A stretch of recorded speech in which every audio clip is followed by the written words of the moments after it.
What's up, everybody? Welcome back to the Inglorious Film Nerd Podcast. I'm your host, Levi Nuttall, the Inglorious Film Nerd. And today, we are sadly not talking about Sinners. I'm so sorry to everyone who wanted to hear that, but I was literally going to record that, but then the person I was going to record it with, called me in sick last minute. And I felt so sad because he really wanted to do it. So we just had to postpone it. We'll reschedule it. The random wheel thing kind of went out the window, but it's okay because I'm still going to give you guys a review of each of them. And so instead of Sinners, today, my dad is on to tell us about what film, Dad? We're talking about Hamnet. Yeah! Thanks for having me on. I'm stoked that we could do this today, and yeah. we get to I'm talk really to happy you had the time. All right, so Dad, you requested to do Hamnet. Can you tell us a little bit about your journey with the film? I did. This is a movie that I would not have seen unless you had, if it hadn't been for you coming back and saying, "Dad, take Mom to see Hamnet." And as you know, I'm more of a casual cinema guy, but I've been, I like the artsy stuff here and there. But this one absolutely knocked my socks off. I was so glad that you sent us to see it. It was so powerful, and I've thought about it multiple times. I think it's been about a month since we watched it. And anyway, thanks for putting us onto it. And it was actually only like I was so knocked over by it, in particular by Jessie Buckley's performance. And it made me reflect and go back and realize that I had seen her before. I'd seen her before in Women Talking, and I came away from that movie saying, who was that actress I'd never seen before? And it kind of connected dots for me. So because now she's going to win the Oscar. Oh, yeah. Yeah, I'm really glad. So I was going to ask, what was your favorite parts of the movie? But I think you kind of were already started talking about Jessie Buckley. So let's dive a little bit more into Jessie Buckley really quick. She is the movie. There are a handful of really powerful aspects of it, but Jessie Buckley absolutely, you said she's the movie. Like, she dominated that.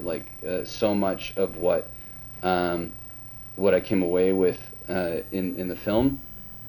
I mean, I sat there. Your mom and I sat there for maybe 5 minutes, even after the credits finished. We were just catching our breath, and it is rare. It is rare for me to feel just so overpowered by an experience like that. I know a lot of times. Real quick, I'm just gonna say spoiler alert for people who haven't seen the movie. I know I forgot to say that on the Marty Supreme video, but I don't know what you were about to say, but I realized spoiler alert. For the movie. Full of spoilers here, right? Or even this is not a spoiler about the movie, right? But a lot of times when you're talking about the Oscars and who got snubbed and who got nominated, and it's almost like I'd really love to see this person get it, and I kind of push back on that, and I tend to see like Levi, nobody deserves an Oscar nomination, right? Like it just comes down to, it's a subjective call and everything, but I watched that movie and I was like, she had better get the Oscar for that. The best acting performance I saw in the 2025 cycle, honestly. So easily, that is my favorite part of the movie. Yeah, it's incredible. I think that's also my favorite part of the movie because I remember I'd been hearing, because I'm on the awards circuit, so I've been hearing for months, like, she's going to sweep the season, she's going to win everything, it's the best performance of the year. And I go into the movie like, okay, I'm expecting that, so if I get anything less from that, I'm going to walk out disappointed that you guys lied to me. And like you, I think I cried like 3 times during the movie because of her, and then I cried leaving the theater, and then I remember I called Mom about the movie, and I started crying when I was calling her about it, because I just think Jessie Buckley, I forgot she was acting a lot of the time.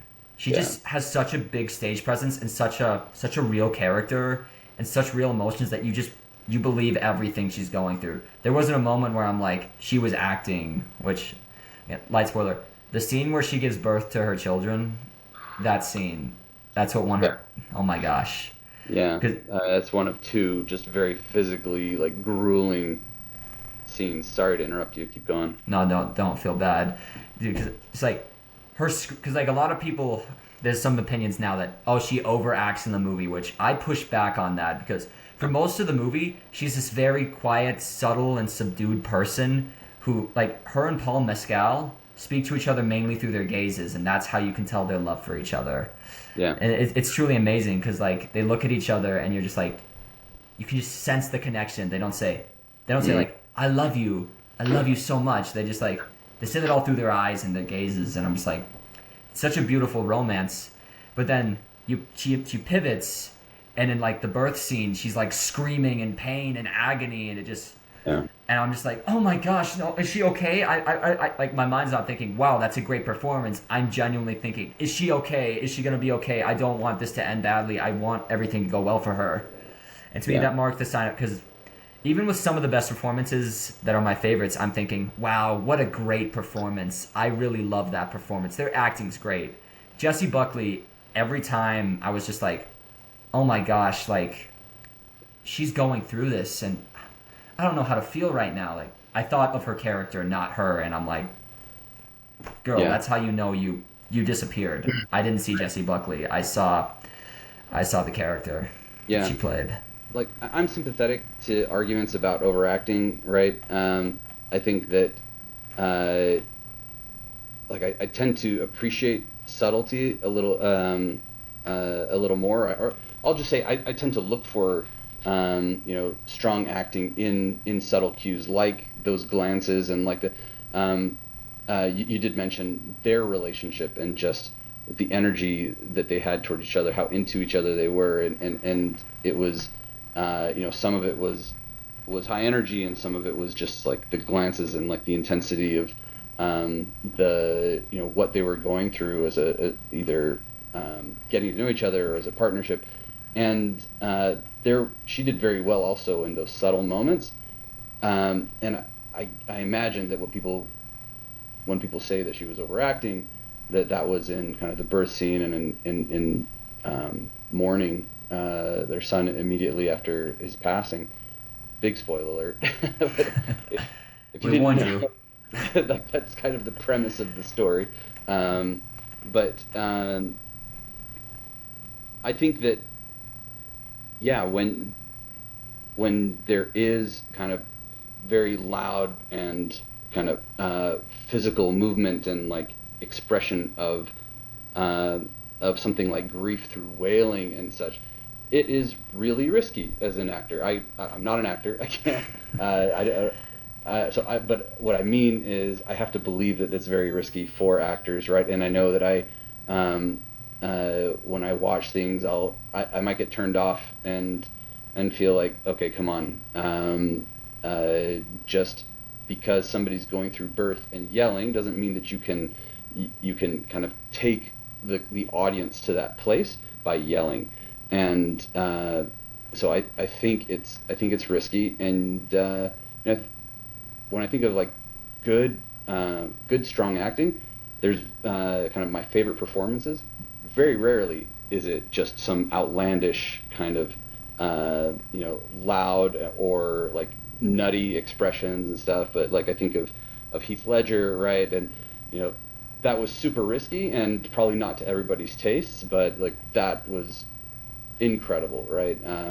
Or super expressive,ness like mustache twisting villain kind of stuff, like I think of Joaquin Phoenix in Gladiator, right? And just so conniving and like working through his expressions, that was really risky, and it might not have worked, but it did. So I think it's rare for me that I like something that is so I don't have the words for it, right? But so heavily acted, right? As opposed to just like keeping it keeping it more subdued, right? I think Leo in a few things, right? But in I think as Jordan Belfort, right, is another one where it's like it was really risky and it might not exactly, it might not have worked. And so, but yeah, to go out on that limb and to land it is special. And I think, yeah, that's my answer to that criticism is like I understand. I've made that criticism often, I think, and but I don't accept it for this performance. Yeah, I completely agree. It's like I'm like because I'm also like that. I'm like, guys, have you seen what overacting actually looks like? Because I do Sure. think now it's a very popular opinion online to just go, oh, someone's yelling, that means it's overacting. But I'm like, no, because if you can yell correct and make me connect to the yelling, then I think you've done something amazing. It's Yeah. just because there's a lot of like best actors ever clips. It's just clips of all of the best performances, but it's just the clips of them yelling, and I'm like, those aren't even the Right. best clips of them in Right. the Right. movie Right. most Right. of the Right. time. Yeah. Yeah. Oh, yeah, it makes me think of what is it, Brothers? Yeah. Oh You know gosh. what I did? Oh my gosh. Oh, the chills. That's one But of the clips if people play. if that was the whole movie, obviously not, right? Like you got to earn those moments, and I think and she does. She kills it. She earned Um, that moment. she's not the only performance that knocked my socks off. I feel so bad I don't remember the young actor's name who Oh, played Jacoby him. Jupe. Jacoby Jupe. I I Dude, get emotional thinking about that one, man. that kid broke But me. that was that was special. And one more thing that I think really worked in the movie. It's a kind of a theme, and it doesn't. I don't have it fully figured out, right? But there are several mystical elements in there that are never kind of they're never fully answered, and the more that I thought about it, the more I'm like, okay, I still like that, right? Specifically, she is just from the forest, right? Like part of her weirdness that she was, it implies you don't really see it that closely, but implies that she's not not accepted by in the mainstream there, and I think they say that they say that she and her mom just like walked out of the forest one day, right? That she wasn't Yeah. actually born, um, and and you see her kind of in the forest, like retreating to the forest to kind of like gain her strength, both to have like that's where Will finds her. That's where she goes to have her first child, and uh, there's even like this one tree and where it like focuses on this hole in the tree, and I was like, okay, that they're telling us something about that, and it never quite like gets concrete, but I just took away like, okay, whatever that is, like where the kind of the earthy soul that bore her, right, and her family, where it came from, and it just it doesn't ever say, yeah, this is that, which I kind of expected and maybe initially was a little disappointed, but looking back on it, I'm like, okay, cool. They were just saying like, hey, there's this mystical connection to the earth, and there's a reason why she goes back to this tree, and it never answers why. And looking back on it, I thought that was cool. There's also, I won't go in as much on each of these, right? But there's some mystical bond between the twins, and I mean they look alike and they do everything together, and they love each other. And when she gets the plague, and he decides to give his life for her somehow, right? Mystically, he's got that power and decides to do it, and it's they attribute that kind of sacrifice to him, and in the end, like whereas initially I was like, okay, how, really he's got this power? It was like that's not the point, right? It was like this is in this is their experience, right? And the same, one last thing of just like there's a lot of imagery around his passing, right? His like moving on from life into this kind of liminal space in this in between place, and then being able to move on, as they process their grieving. And so there's like just a handful of like these mystical things that aren't resolved and are just freaking beautiful, man. Dude, you just described everything that I love about Zhao's directing in this movie. It's just, it doesn't get better than this, in my opinion. She's Yeah. one of the best directors working today.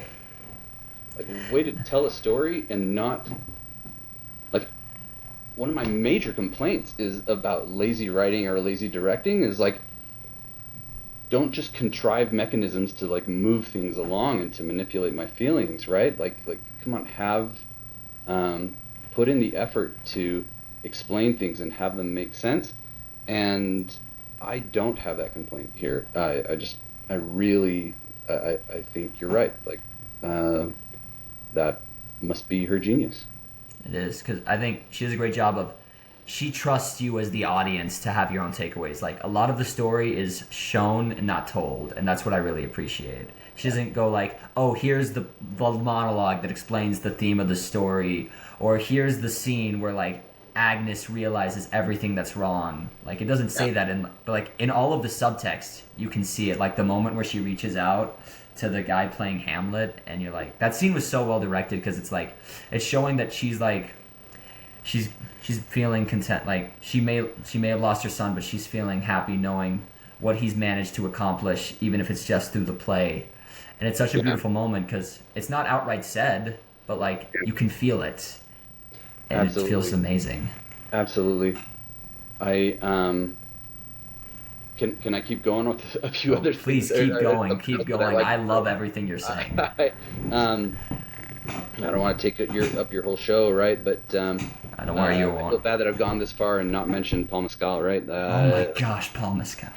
Really, I don't recall having seen him in anything else, and Yeah, he's only been around for the past few years. okay.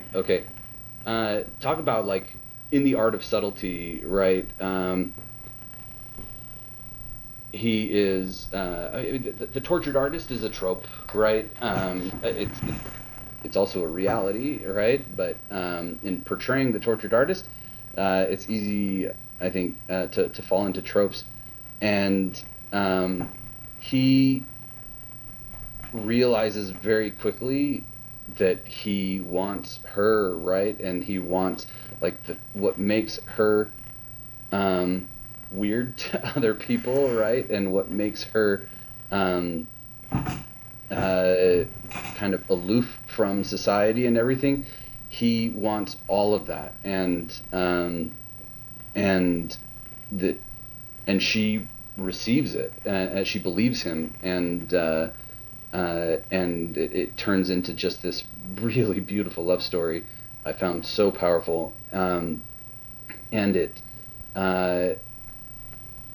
I just can't think of many examples of like this beautiful kind of exciting start and then moving through kind of life stages of like choosing to what it takes to get married in that time, and then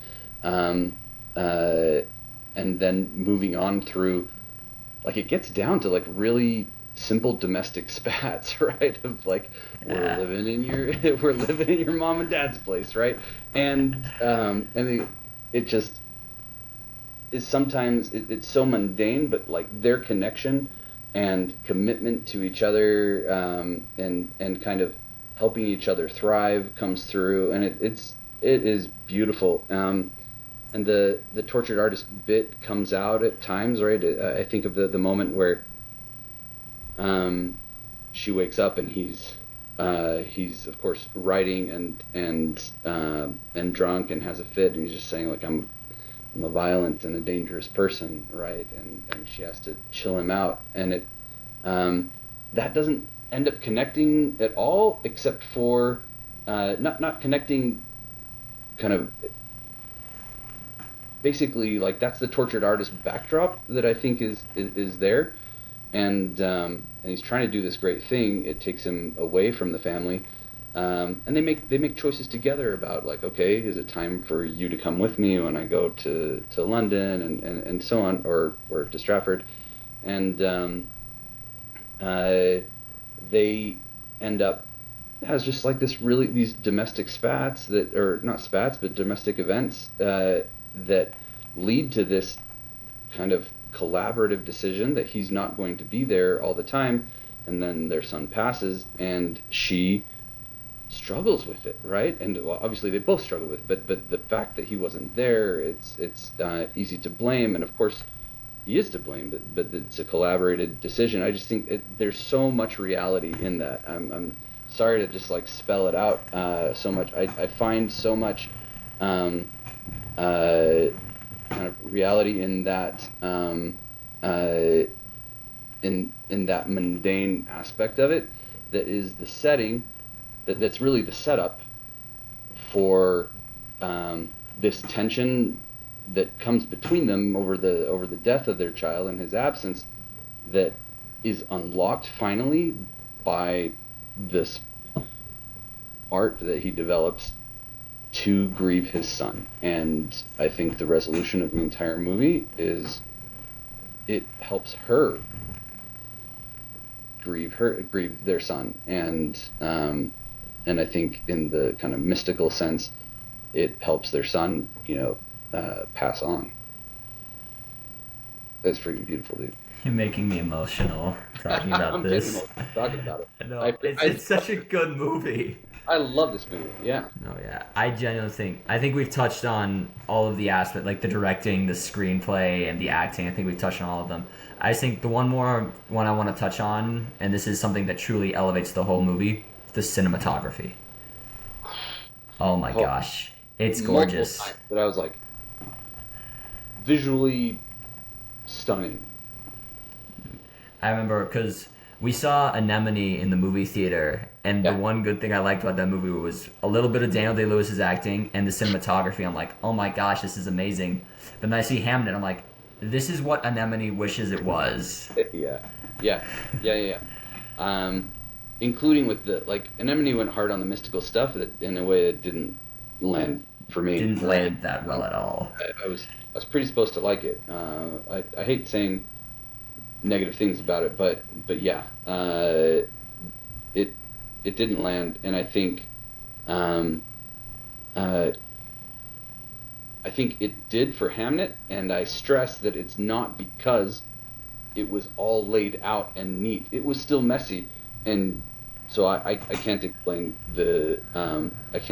why, but Hamnet landed and was super compelling, despite being kind of still having these amorphous aspects to it. Yeah, but I think it's because like a lot of them weren't as amorphous, but more of like strength through nature, like the shots of like looking at the hawk with the cinematography, or just getting these beautiful landscape shots of the nature, showing that it's more of like, it's not like, it's like a mystical force, but it's the force of nature that's helping them, and it makes it a little bit more like it's personal to Agnes and not just this thing that's out of the blue. And so it makes it a little more believable that it's happening to them, because that's who she is as a person. Yeah. And I think through the cinematography, we're able to feel as connected to the nature as she is, which just adds so much. Yeah. Actually, you're saying that right now, it reminds me of an aspect of the story, just like he has this this talent that tortures him. She has these visions, right? That I think she relies on too much for, like, kind of setting her expectations of how life is going to unfold explicitly, and it disappoints her. It surprises her, right? Like Hamnet's passing surprises her, and so maybe that's kind of a cool. I hadn't thought about it this way, right? But they, he looked to her gift constantly, right, and needed her gift and wanted to support her in her gift, and it took Hamnet's passing for her to see like the beauty in his gift as well, right? Like it wasn't, his gift wasn't useful. It was just the thing that kind of kept them apart. until the very end in the resolution. Yeah, it shows the importance of the arts in one's life. Yeah, yeah, It's like the arts can help us realize things we didn't know. And yeah, just the power, especially one of Shakespeare's most powerful plays, if not his most powerful, yeah. just truly showcased in the movie. It So, was, it was, and there. I mean, we've talked about like the subtle or like the like things that are hinted at. I think that there were some things that were really beautiful explicitly as well, right? Just the beauty of the kids' relationship with to each other, and Hamnet to Will, right? Where clearly they were both so sad that they didn't get to spend more time together, and Hamnet really wanted his dad to see him, acting in what Will was writing, and he said, like, I want to be an actor one day. I want to, if I get the chance to be one of his players, and I'm going to get up on stage, and I'm going to fight it out, and I'm going to win, and that's how it ends. Is that the character Hamlet, which is, I did not know this, but is essentially equivalent to the name Hamnet, is wins on stage, right, and then passes, and so yeah, like, not everything was super subtle, right? Like, they actually came out and stated some things, and I think those landed very well also. no, yeah. So we've just spent a long time gushing about this movie. Do you think there was anything that, like, didn't work about the movie? Like, did we have any complaints with it? You go first, man. I can't. Not immediately, honestly.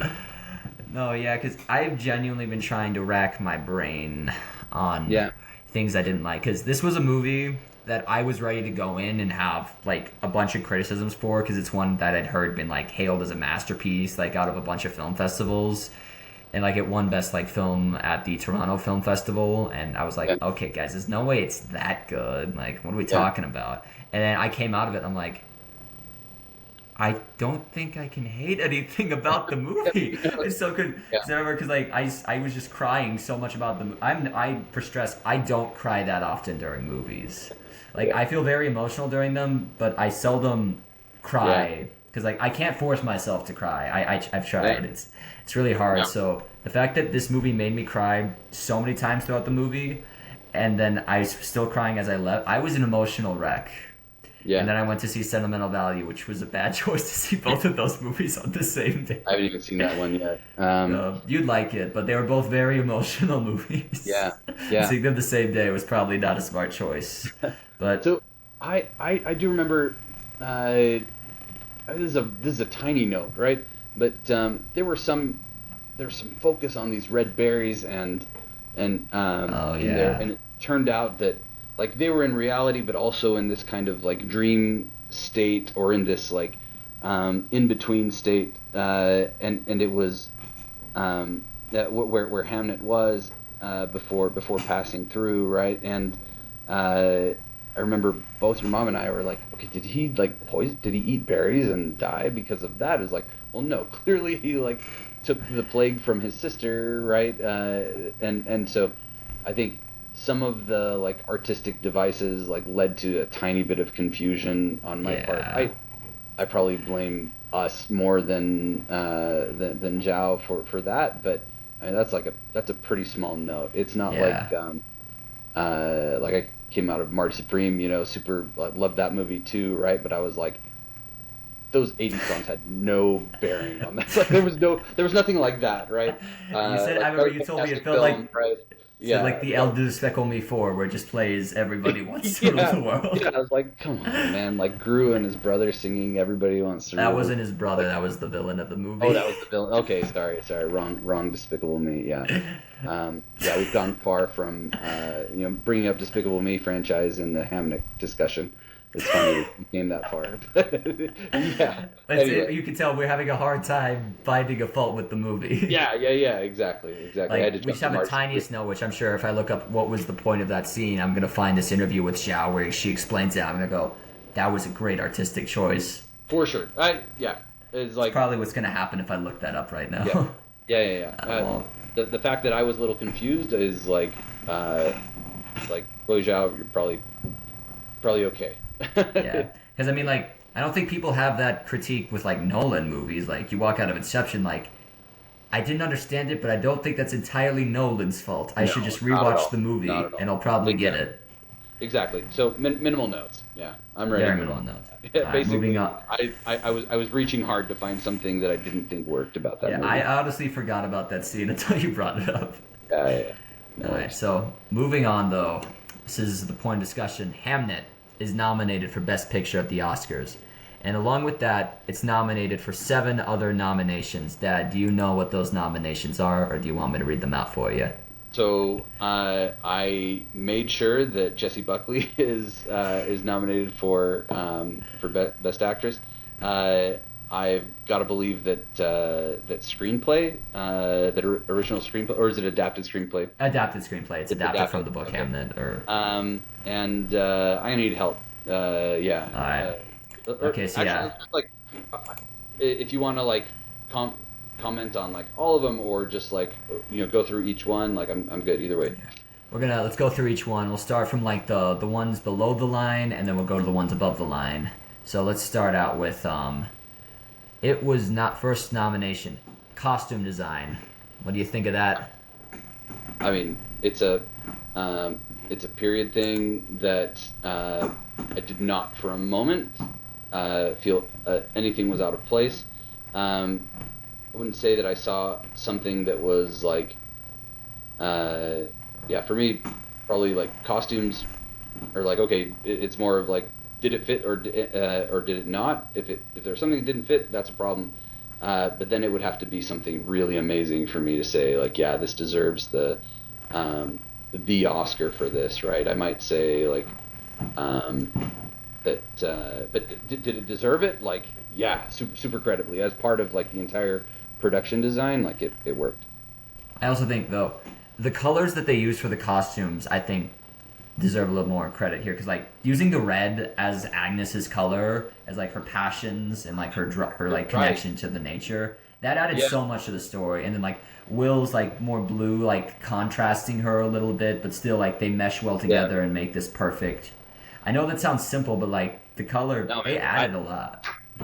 I love that you pointed that out to me. Yes, like she is like placed as like the wilder, and in fact, so they brought her into the home where he grew up, which is like clearly um, just everything was black and white. Like everybody was dressed in black and white, right? And everybody was really stern, and so she was this wild factor that came in there, and so yeah, instead of like these like geometric lined black and white kind of I think the mother-in-law, I forget who played her. She was also Emily she was Watson. also, yeah, she was also wonderful, right? But I remember her having this like triangular, it's just like very angular hat on as well. Whereas, yeah, the Agnes character, like her costume was always like very organic, compared to that. So I'm glad you said that because I probably I probably need to give it more credit than I was. No, yeah. Incredible nomination, in my opinion. Really incredible. So that's one of the first ones. Then it was nominated for production design. I think that one's completely deserved. They rebuilt the Globe Theater. Like, they didn't shoot that in the Globe Theater. They rebuilt a replica of it. That's amazing. That's amazing. I just like there were several times that I was thinking this is what it would look like, right? It would, there were dirt roads that I don't know why I thought that dirt roads. I was like, that looks like a dirt road from back then, right? It doesn't look like a dirt road from now. Oh, genuinely. And not just that, but like the towns that they were in, and I mean, I remember like the shots from up above over the forest, and and I was like, where are they finding these places to do this, So right? beautiful. It was as far as like transporting you to that place and time. I credit it primarily to this production design. Like it was extraordinary. Oh yeah, just it really just takes you in. And then it was also nominated for casting. Dude, I love it because Yeah, casting. This may not be like the biggest ensemble film, but pairing yeah. Jesse Buckley and Paul Mescal was incredible. They were they were wonderful. They were So wonderful. I wonderful. think all three of their children were fantastic. I think Jacoby in particular was Best amazing. child actor Sounds performances of like all time. sounds like this is some of his early work, right? So they found him. They like Uh, found him. And also, what I love is that so he plays the character Hamnet. His brother plays the character Hamlet when they do the play. oh, that's And beautiful. that's such a beautiful story because like you can kind of think they look similar. And so Yeah, like his older brother's playing Hamlet and is representing him, which is why his mom like reaches out to him as if it's her son. And I'm like, the that's casting on beautiful. that is, gee, they found these two brothers who are both Yeah, phenomenal actors, and one of them gives one yeah. of the best performances of the year as a That breakout child star. his his his performance was absolutely incredible. As just like this devoted, doting son, like looking up to his dad and missing his dad to the point of like laying down his life for his sister, and then kind of like the interaction, um, implied interaction that he had with his parents as before passing through to the other side. That was just yeah, that was a really special performance. I also give a lot of credit to the on the casting, right? To his parents, her brother, were also great roles, and I think the only like his mom was the only one that I believe I've really noted elsewhere. So I think they could be that they're famous actors. I don't know, right? But I think they must have put a lot of work into finding that, and it worked great. Her relationship with her brother was really sweet as well. That had an important point in there, and I don't think I've ever seen him before. Oh yeah, I just think they just really went out of their way to find the best people for this, and I'm really glad the casting got recognized. Yeah. And also, next one, it also got nominated for original score. Beautiful, beautiful nomination. So I need to Although go back. It's been over a month, and so I should go back and listen. But yeah, tell me more. Like, what do you recall? I really love the score. It just truly like felt like it elevated things, and just like it just really gave the ethereal feeling of the film that it was going for. And I credit a lot of feeling the connection to the movie through the score. I did find out one thing that makes me question this nomination, though, is that the piece of music that plays when she's reaching out to her son, like in that moment, is apparently not original, and it's a reused piece of music that's actually been used in a lot of movies, but they Okay. reshaped it. Oh, is Okay, that it's is like that in the included in the score then? Like, it's yeah. not included in the score. So the rule for original score is that most of as long as like 70 or 80 or 60% of I think it's I, into that range is original, then it's okay. That's why Dune was not nominated. Is because like most of it was reused material. saying that like Dune 2 was not nominated A yeah, lot of because they were which I the think thing. is stupid. Okay, so I will hold comment till another time, right? That's a We poor. don't want to go on that tangent right now. We'll No, be no. here for an hour. Yeah, yeah. Okay. No, but I think putting that aside, it's a good nomination. But I think it's great. But like, I don't know. Personally, I would take the Marty Supreme score over it. Nice, nice. But like, I love that it's here. Ignoring the choice of of No, non-original music. those non-original ones don't count. Those non-original ones don't Yeah, yeah, count. yeah. Exactly. All right. Okay, moving on. It was nominated for screenplay. We don't need to touch on that too much. Beautiful nomination. Then Like absolutely extraordinary. Like, sorry, one more thing, just one more on the thing. screenplay specifically. Like, he unsurprisingly as the bard, right? Like uses his talent for words to woo her, and awesome. Love it. So here for that. And he does a great job delivering those lines too. It does. Oh yeah. Yeah, the screenplay's incredible. Actress, need we say more about Jessie Buckley's nomination? And then along with that, yeah. director and picture. Those are all 8 of the nominations it got. Awesome. I think pretty much all of them. There's like not one of them that I'm like, okay, that was not deserved. I think it deserved every single one it got. Yeah, that's so cool. I'll have to go back and check the score. I'm sure that to go along with all the other power that it delivered, it had to have been good. But everything else is like easy for me to say, like very well deserved. Yeah, super excited to see that kind of recognition. Yeah. Okay, meanwhile, are there any categories that we feel like it got snubbed in? Like, we wanted it to get nominated there, and then it wasn't nominated? Oh, wait, I can think of one right now. Cinematography. It was not nominated for cinematography. I did not mention that. Oh, okay. Yeah. Here, I will read off what got nominated. So, the nominees for cinematography are Frankenstein, Marty Supreme, One Battle After Another, Train James, Sinners, yeah. Those were the noms, and Hamnet was not there. So I saw all 3. Sorry, not all 3. Yeah, I saw all of those films. That's weird. I didn't feel like I've seen all that many films that year, but you've seen those ones, I know. Yeah, I've seen all of those. Those were all great. Those were all great. Maybe I don't feel so bad about this. Stacked year. It's so hard. Yeah. I do remember in the movie in the theater really feeling like I'm seeing something visually extraordinary here, right? Or like this angle on that. It really hit hard. I think I had those thoughts in every single one of the other ones.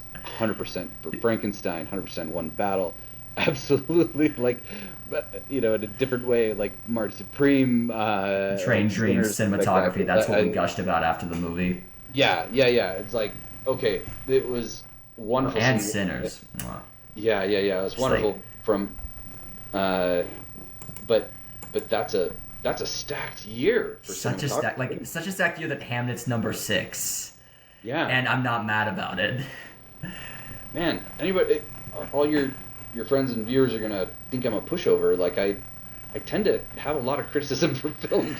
I hate for this to just sound like I love everything. But he doesn't. Yeah. Trust me. With a lot of those cinematography movies, he did have some problems with them. But for all of them, the cinematography is not a problem he had. No, not for that set of films for sure. All right, moving on. Okay, here's one. Supporting actor, because Paul Mescal got every acting precursor. He got the Golden Globe, the Critics' Choice, the SAG, and the BAFTA nominations, and then he did not get nominated at the Oscar. Delroy Lindo lip-frogged him. Yeah, tell me who got it. Who were the nominees? People who got in were Benicio del Toro for One Battle After Another, Jacob Elordi for Frankenstein, Delroy Lindo for Sinners, Sean Penn for One Battle After Another, and Stellan Skarsgård for Sentimental Value. I think you've seen all of them except Sentimental Value, but I can tell you that's a great performance. I'm a fan of Stellan, so I'll take your word. It's easy for me to imagine that. I honestly, out of those, I don't want to say anything bad about anybody, but like, I would absolutely have put either Paul Mescal or Jacoby in for Sean Penn, or honestly, I think either one of them would have come in above Sean Penn, even Benicio. I love that character. I love that performance. Love the character. And even Delroy, who I loved that performance too.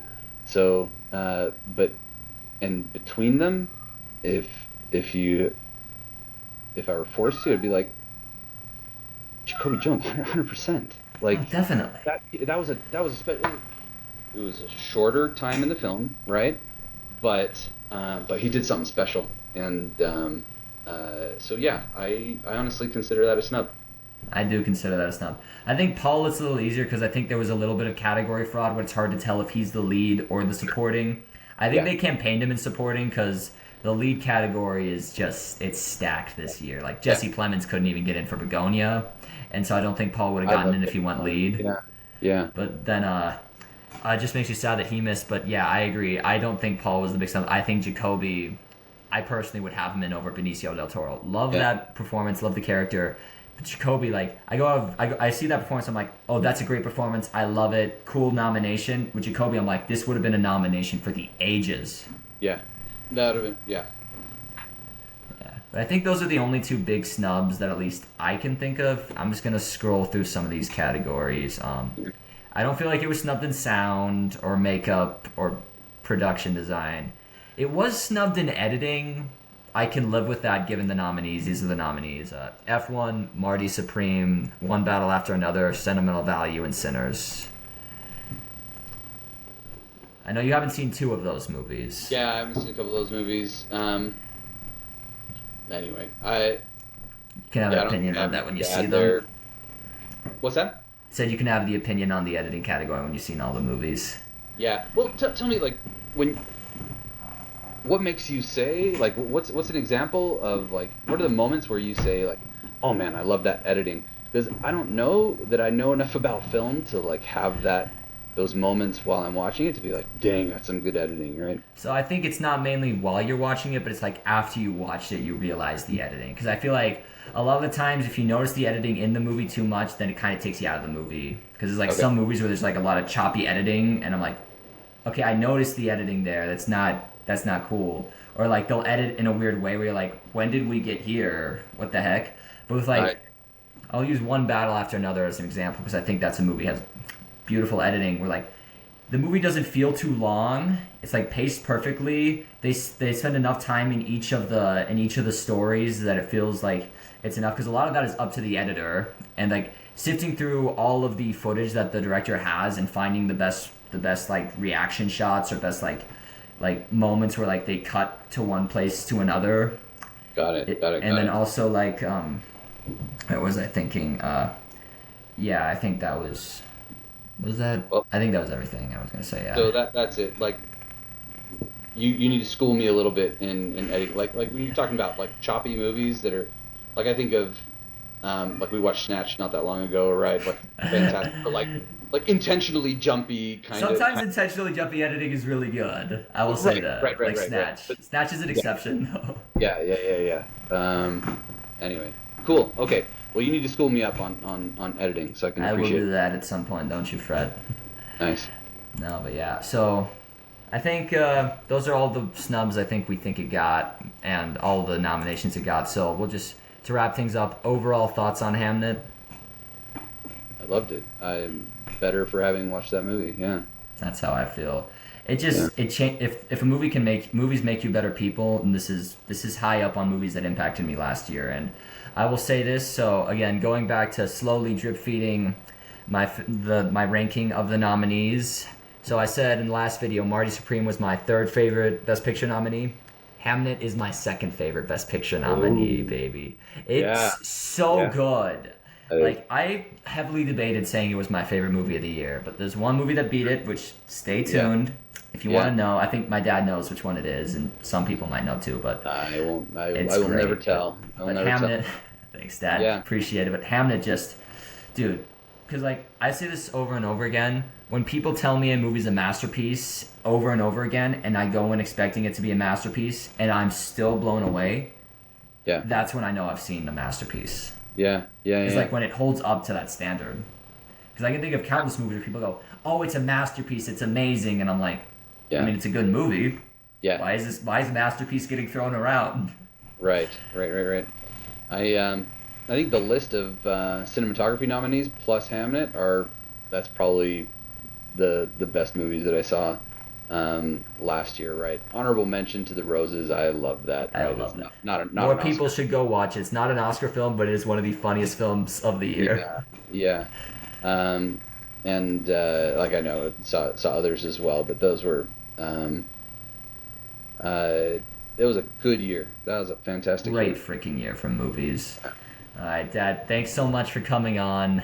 I really appreciate it. Super fun. Everyone, say thanks to my dad for stepping in and doing this. I really appreciate it. And I realize this is a fun thing I did off the cusp with Finn last time, but I think I'm going to make it a channel staple because I'm the Inglorious Film Nerd and I do what I want. Dad, Right.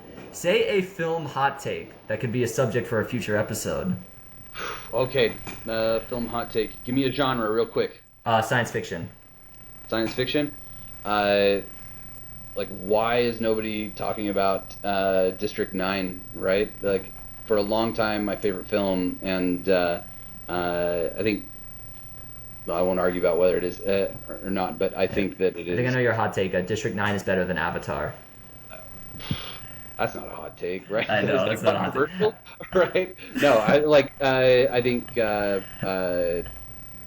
top 10 science fiction, like maybe I'll say top 5 science fiction, and that's me like trying to be like conservative about it, right? It is outstanding, just like ranges all the way from just like great comic effect as well as